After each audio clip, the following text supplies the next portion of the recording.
চলবে না।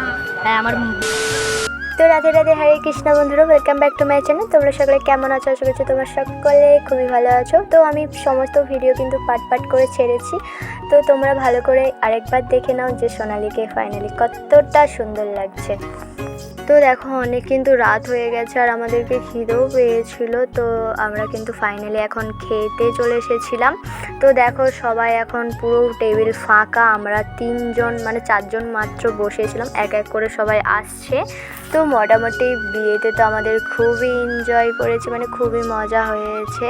তো চলো খাবার দাবার কি হয়েছে তো তোমাদের সঙ্গে শেয়ার করি। এখানে ছিল শসা, লেবু, স্যালাডটা আমি নিইনি, আমি পূর্ণিমার পাত থেকে তুলে নিয়েছিলাম। আর এখানে ছিল বেগুনি।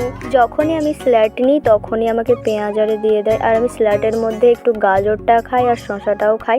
আমি অজয়ের পাত থেকে অনেকগুলো শসা পড়েছিল, একটু তুলে নিলাম। তো নিজেদের মধ্যে যখন কেউ মানে খেতে বসে না, তখন এটা বেশ সুবিধা হয়। আর ঘর থেকে আমি বেগুনিটা নিয়ে নিয়েছিলাম জাস্ট মজা করে। তো দেখো এরকম বন্ধু বান্ধবীদের মধ্যে খাওয়ার নেওয়া দেওয়া এরকম লেগেই থাকে। তো আমরা খাবার টেবিলেও কিন্তু প্রচুর খুনসুটি মজা করেছি। আর এখানে দেখো রাইস আর হচ্ছে কি মটর পনির দিয়েছিল, আমি তো রাইস দুবার নিয়ে নিয়েছি।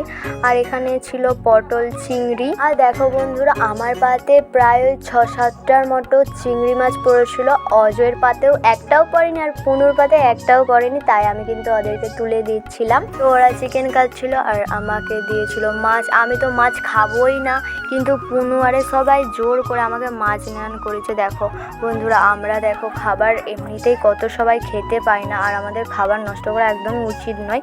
দেখো বন্ধুরা এমনিতেই অনেকটা রাত হয়ে গিয়েছিল, আর সত্যি কথা বলতে আমার শরীরটাও তেমন ভালো লাগছিল না, কেমন গা গুলাচ্ছিল, তাই কিন্তু আমি এত কিছু একসঙ্গে খেতে পারিনি। আর এমনিতেই আমি কম খাবার খাই।